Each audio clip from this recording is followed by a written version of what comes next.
Who are the sexy personnel or, front office guys out there that, that teams are looking at? Because, here in D.C., Skins fans are desperate. Well, I don't think we know if that's going to happen yet, right? I mean, that's the big question.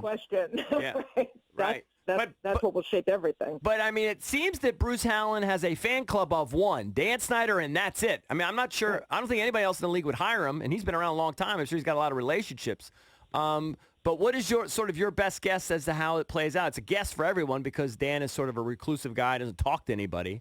What is your best guess as how it plays out? And then who are the kind of the sexy front office people that these teams are really going to be vying for?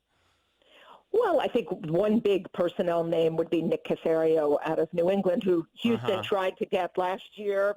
New England fought back, and that was the end of that. But he's going to be available, so I think it'll be interesting to see who makes a bid for him. He obviously, working in that organization, will come very highly regarded.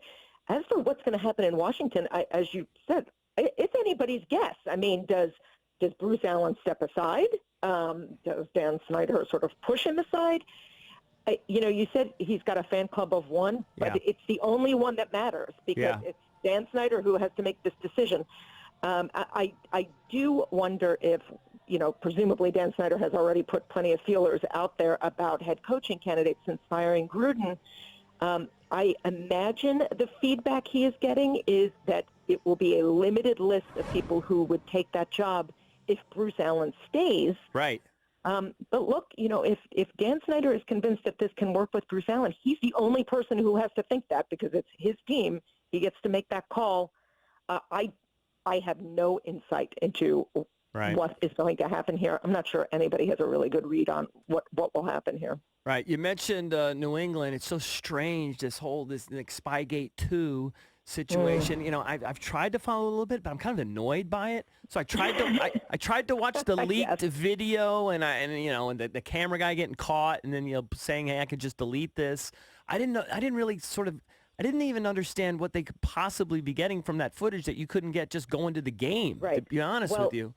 Well, that is sort of the feeling, at least last week during the owners' meeting, that was the feeling by people in the league who had seen the video was there was nothing on that video that you couldn't get from watching a television broadcast, just a regular broadcast like you and I watch, or the coach's film. That there was just nothing to be gained off that would give you a competitive edge. Right.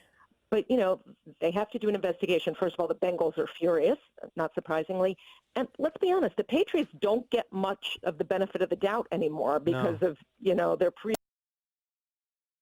the league are like, you better look into this and make sure there's nothing more. Certainly the impression I get is this will not rise to the level of Spygate, that, they'll be fined because it is a game day situation. And the Patriots are not even denying the facts of it. They have admitted, yes, it happened. The video crew videotaped the sideline. They shouldn't have been doing it. Their argument is it had nothing to do with football operations. Bill Belichick knew nothing of this. He was never going to get that film anyway. So the question is really intent. It's not the facts of the case that are in dispute. Didn't they have another incident where McDermott with the Bills, where their coaches were out there in pregame warmups watching? I mean, there's no... Right. He did not want them in that part. He sort of shooed them off that part of the sideline. Right. I mean, what are the league rules regarding that? Are they allowed to be there?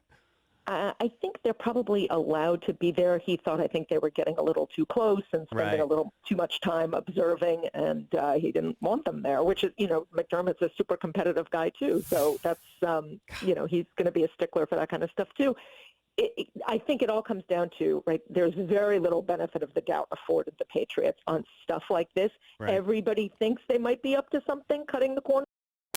The league has and look at it closely, because the last thing the league wants to do is hand out the punishment and then, a week or a month later, something else come to light related to this, and then they have to go back and reopen it. That would be bad.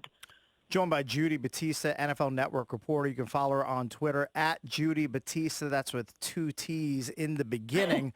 Lions ownership said that Matt Patricia is going to be back in 2020, but with the caveat that we'd better be playing meaningful playoff games in December. So the heat's being turned up on Patricia in 2020 in what looks like a super competitive NFC North.